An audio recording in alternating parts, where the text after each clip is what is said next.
Jeff Nelson from VegSource, thanks for tuning in.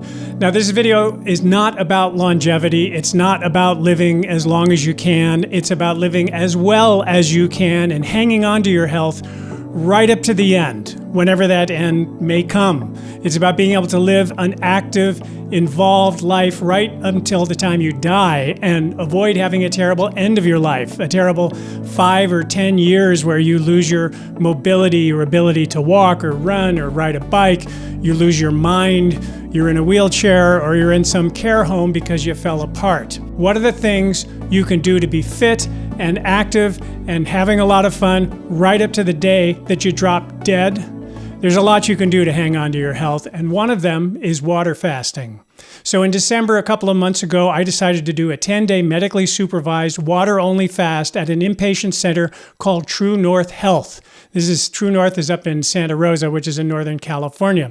I fasted only on water, distilled water for 10 days. I lost 15 pounds, 10 of which I've kept off in the 8 weeks since then. I had my blood pressure drop from 140/80 to 95/65, and it's ended up leveling off now 8 weeks post-fast at somewhere between 106/65 and maybe up to 112/72, depending on the time of day. And fasting, my total cholesterol has dropped 80 points, or about 32%, and my LDL dropped 61 points, which was a drop of 38%. A dietitian friend of mine, Jeff Novick, suggested that I get an LP(a) test, that's lipoprotein A, before and after my fast. Well, my LP(a) number was very high at the start. It was 236.2.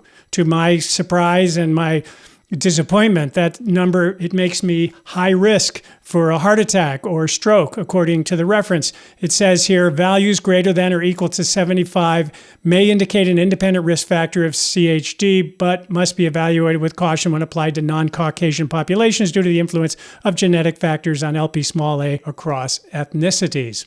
So my LP(a) is a number that they say you can't really change. It's genetic, and it doesn't respond much to diet or lifestyle changes. Does it respond to water fasting? Well, 8 weeks after finishing the fast, my LP(a) has come down 93 points, from 236.2 to 143.4.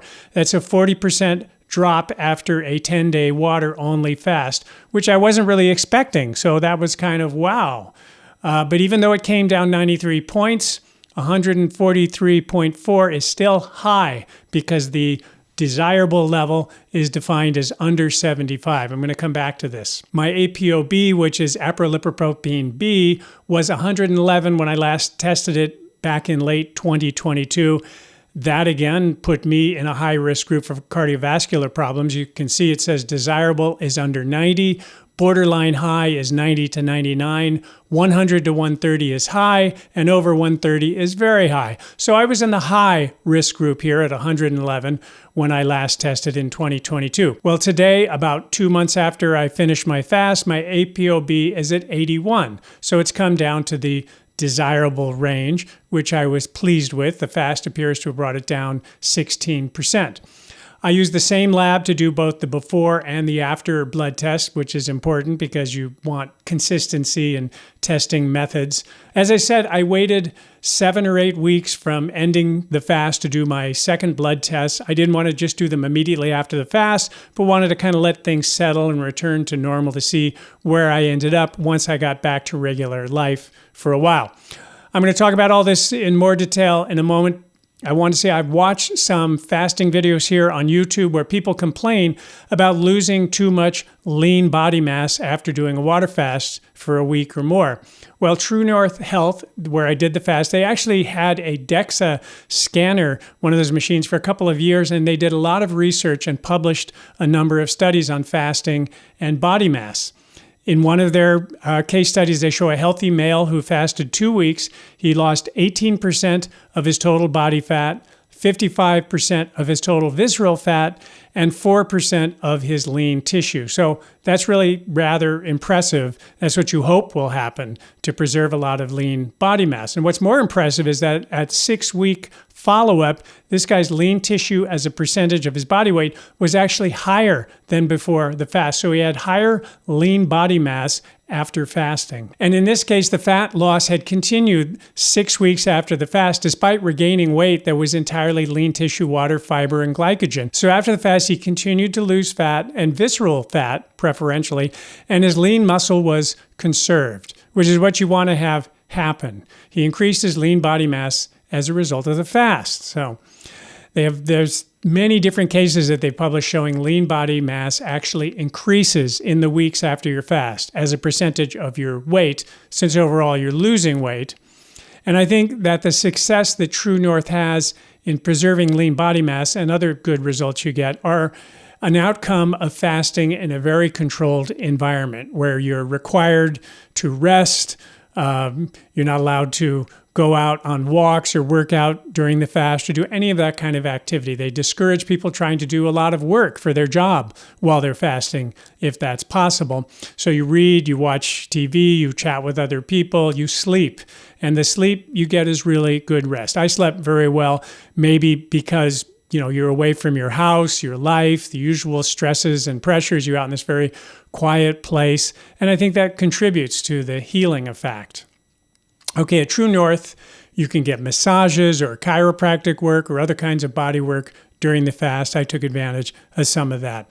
They also have lectures every day where you can attend, or you can just stay in your room and watch the lectures on the closed circuit TV system that they have there. And you're getting regular blood and urine tests, and you're being supervised by a physician, a high-level medical doctor who's overseeing everything and keeping an eye on you. True North Health has been around since, I think, 1984. They have successfully fasted over 21,000 people. They never lost one. So some of those people may have had very serious health problems when they got there, and so they might have been fasted for as long as 40 days. That's, I think, the maximum that they do. But True North is really good at what they do, and they've published a lot, as I say, in the peer-reviewed research about their successes. And if any of my loved ones developed some serious health issue, I would probably tell them to consider doing, or urge them doing a medically supervised water fast, because True North has been so pivotal in so many really remarkable healings and reversals of severe and critical health problems. And as I say, you can read about them in journals. I'm going to put some links down below. I've been vegetarian since 1990 and vegan now for about 28 years. And I actually did a 10-day fast at True North about 22 years ago just to see what it was like. Why did I do a fast this time? Well, since COVID, which kind of interrupted a lot of habits for all of us, I felt lately like I needed to clean up my act and improve my health. I do a lot of running, maybe 30 miles a week. I run half marathon races every other month, sometimes coming in first for my age group. And I eat pretty well, I think, but I wasn't feeling at my best. I had some extra pounds that I wanted to return to sender, as they say. And I knew I needed to tighten my game going forward. So at age 67 here, I rarely go to a doctor. I never have annual physicals. But I had tested my blood pressure at the drugstore a few times in recent months, and sometimes it was in the 130s, over 80 or so, and I knew that's something that I had to change. I was actually very concerned about that. Like anyone, the last thing I want would be to have some kind of chronic problem that could mess up my life, and not just my life, but if I got sick, it could mess up the quality of the life of my wife and my family, and so on. I've seen people who've had a terrible 5 or 10 last years of their life. And it didn't only ruin their life, it ruined their spouse's life. So you got to do what you can do to make sure that you don't do that to yourself or to someone you love. So after Thanksgiving, this past November, Thanksgiving weekend, where I most definitely ate too much bad food, celebration food, holiday party food, the pies, the cakes, junky snacks, I knew I was going to be going to True North after Thanksgiving, so maybe I thought, oh, what the heck, I'm going to be able to fast all this crap food off next week. And that's partly why I wasn't totally surprised that my before fasting blood numbers from a test I took right after Thanksgiving weekend showed inflammation. I had been eating inflammatory foods over that time before I'd started. And when I got my initial blood work numbers back, it was alarming, as I say, to see that my LP small a level was 236. That's a lot higher than the range of below 75 that you want to see. And high LPA is associated with an increased risk of atherosclerosis and cardiovascular disease, especially when your numbers are so far above the recommended range. So I'm genetically at higher risk of heart attacks and strokes. But I'm glad I took the test and found this out because it helped me to realize that I need to up my game. No more party foods at Thanksgiving or whatever. I have to man up and make sure I don't have problems going forward. My cholesterol was elevated before the fast at 252. That's not good at all and indicates buildup of fatty deposits in arteries, that kind of stuff that you don't want to have. My LDL right before the fast was a whopping 162. It should be below 100, or according to Dr. Esselstyn, below 90. So I've had blood tests in past years where my total cholesterol was 135 and my LDL was in the 80s. But obviously, even though I get a lot of regular exercise, which really has nothing to do with heart health, I don't think it's really about the food. But my numbers had crept up a lot since my previous tests. So after the fast, my LP small a went from 236 to 143, as I say, a 40% drop. My total cholesterol went from 252 to 172. That's a 32% drop. My LDL went from 161 to 101, a 37% decrease. My C-reactive protein went from 1.46 in December to 0.31 this week. That's a 79% drop. C-reactive protein is a protein produced by your liver in response to inflammation, and elevated C-reactive protein means you've got inflammation going on, and that's usually not good at all. So by doing this fast, I significantly reduced inflammation in my body. Inflammation is a source of so many health problems and chronic conditions. We're talking heart disease, cancer, diabetes, autoimmune diseases, neurological conditions, obesity, respiratory conditions, joint problems, skin problems, gastrointestinal, kidney problems, allergies, you name it.